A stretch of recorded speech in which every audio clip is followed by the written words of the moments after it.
So, on my journey, I found out a few things about money and spirituality that we may want to look at if we're going to continue down this path in an authentic way. But also, there are some questions like, do money and the spiritual path collide, or are they one and the same? We're going to talk about a few of these ideas, and so if you're interested in this, then by all means, watch this video.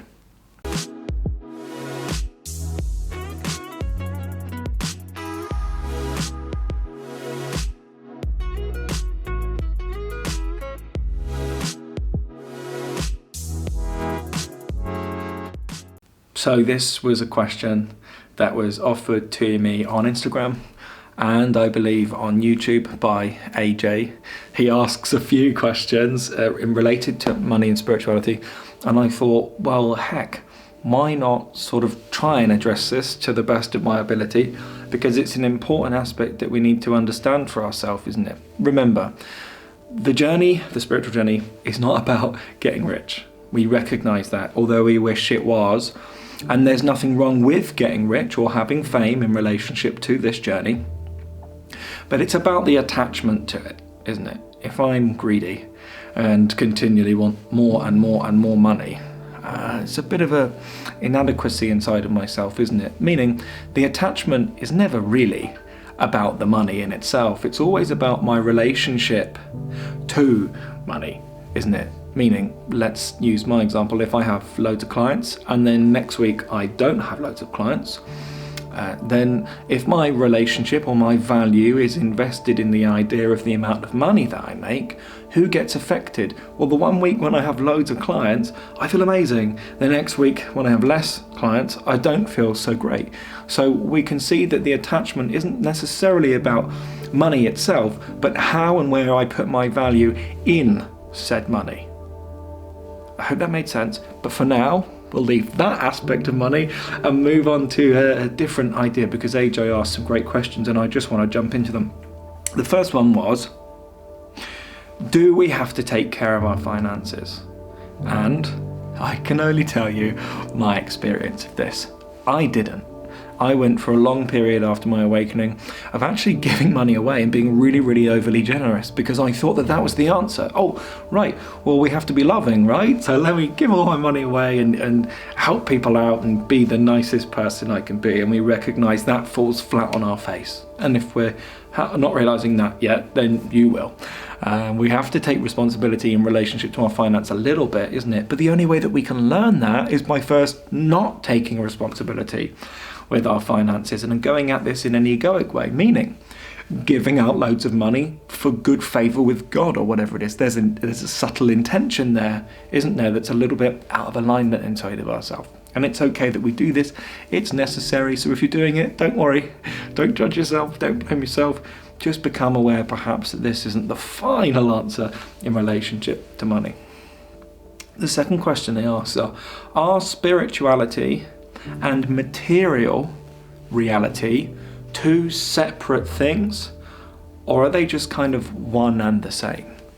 And for a while I didn't know the answer to this, because I was having a career and a spiritual awakening. But in time these two worlds begin to blend and we recognize that they're one and the same. Money is representational of energy. And it's like an energetic exchange, isn't it? For example, you don't show up to the shop without money because you know you're not going to get anything from the shopkeeper, isn't it? Well, this is just the way that money is in the spiritual world too. You know, you invest in yourself, show that you're ready, because it's sadly, my teacher always used to say this to me, he always used to say, humans don't tend to change, unfortunately, unless it hits them in the pocket first. And we're all so attached to money, and therefore, isn't it true that we want to invest that money inside of ourselves, right? We want to invest in perhaps a business, or we want to invest in our own personal growth or our own education, and therefore we must pay for that, right? But there is a blending point where our spiritual work becomes our material work too, and there's no problem wanting the world and having there's no problem getting rich as hell, and Boy, do I wish that for everybody. There's nothing inherently wrong with it. We might have belief systems that tell us that there's something wrong with that, meaning we might have belief systems inside of ourselves that separate us from rich people, meaning, oh, we must have done something bad to get that much money, or oh, it must be drug money that he's got there. And these belief systems actually hold us apart from the abundance that's divinely our right anyway. We are sons and daughters of the Most High playing here. Now, just because you're spiritual doesn't mean that you'll be poor. In fact, quite the opposite, but it's all about your intention and relationship around the money. How much are you serving? For me, it took me a long while to recognize that, of course, this stuff here is not about money. It had to be in the first instance, because in any relationship to the world, it has to be about money, because that's the thing that makes the world tick, gives us options in our life, and it's the basis, a foundation of our existence here, really. I don't mean that money is the basis of our existence. I mean society. It's the way that this capitalistic society works. Whether that's unfortunate or not doesn't matter. It's a reality. We have to get involved with it in some way. And what I found the best way to do that is to make your intention about service. Pick the highest ideal for your life that you can and go for that. The money will come. Always. It will always come. My teacher always said, you always charge for your work. Sometimes in the spiritual community, we can be persuaded and controlled into the belief that our work isn't valuable and therefore you shouldn't charge for it. Or they'll use the whole God idea and say, well, if it's divine, it will be free. And in some ways, that's true. If it's divine, it will be free and it will come through you. Now, is there an element of reality to that? Yes. But if you're going to be a yoga teacher, for example, you must charge. You have to eat. You have to set yourself up for a future and your family. You have to invest in the stock market like any other normal person, and invest in your pension investment fund because you're a normal person. God's not going to just dump loads of money on you at the end of your life and say, here's your retirement. It doesn't work like that. It's all about the law of exchange, really. Am I giving more than I take, really? It's like the harvest at church, when we used to, if we ever did. I'm not particularly Christian or religious at all, but we used to have to go to church and bring our offerings, isn't it? And maybe it was a can of peaches and some carrots and some broccoli or something and some long life milk. And then this would be taken away and given to people from poorer families who perhaps couldn't afford it. This is the same as what we're doing here. It's about an energy exchange. How much energy are you bringing to this harvest? Well, are you giving more to this harvest than you're taking? And if you are, that's absolutely fine. That's clean manifestation. We all have a desire in this spiritual community, isn't it, to change the world. And you can't do that without finances. You can't do that without being able to pay rent. You can't do that without treating yourself once in a while because you deserve it. Just because you're spiritual doesn't mean that you have to live on the poverty line. Absolutely not. I'm feeling passionate about this. Can you feel it? Okay, third question.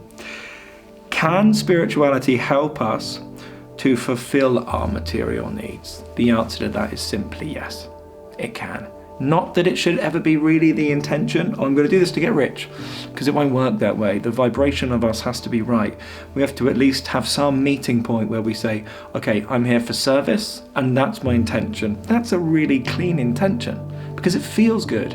And every time that we serve, we're investing in somebody else, and in a sense, they will be then investing back in us. That's kind of why we do the coaching here. It doesn't have to be spiritual necessarily, but if you believe that I have something here that might help you in your journey, and you'd like to invest in that and invest in yourself, and by product of that invest in me, then you're more than welcome to. That's clean manifesting. That's absolutely fine. That's service and that's help. And that's okay that you charge for that.